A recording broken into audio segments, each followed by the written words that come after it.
Well, Yeah. you're young, right? I mean, that makes sense. You're stressed, you're young, you got a shitload of pressure on you that you probably have never felt before in your life. I Yeah. mean, I think that's kind of by design. That's what they're trying to do. Now, you also said that there was a situation where you had to get someone in MRE, I think, that they hadn't Yeah. eaten it. And so walk the audience through what happened there. I'm interested to hear that.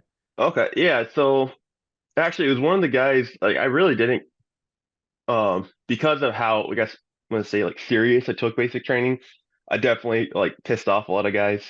Um, but there was a guy that, like, I didn't necessarily get along with that great, but for whatever reason, the drill sergeants just kind of picked him out, and, like, he, they, like, during breakfast, they would, like, slammed his tray in his face and, like, kicked him out. During lunch, they did the same thing.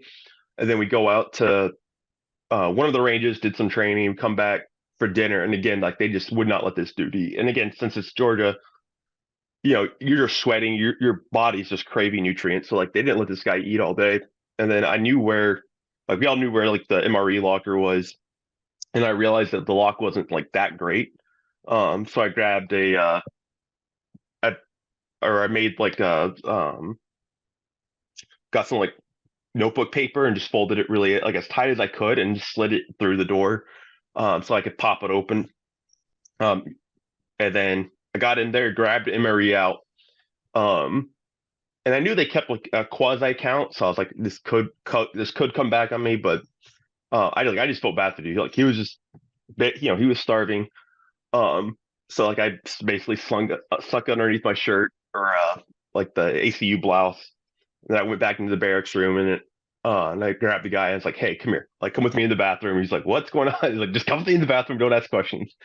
Um, so we get in there. I was like, "Dude, like, sit in the stall." I showed him I brought an MRE, and then I was like, "Just eat it, and when you get done, like, I'll dispose of it."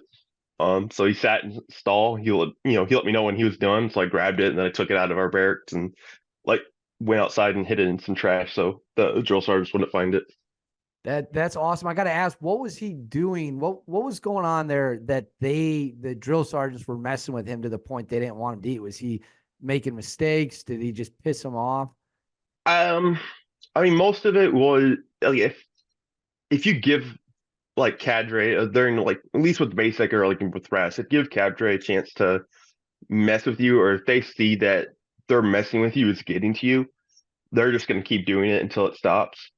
For the most part. So it's basically like, I'm not saying it's bullying, but it's kind of bullying to, but I also think it's worth it. Like, I think the hazing in basic and through most training, like most Army schools, is worth it to a point. So I think that was most of it. Is they saw an opportunity for a guy that was kind of quasi breaking, so they just kept, like, hitting him harder. Um, but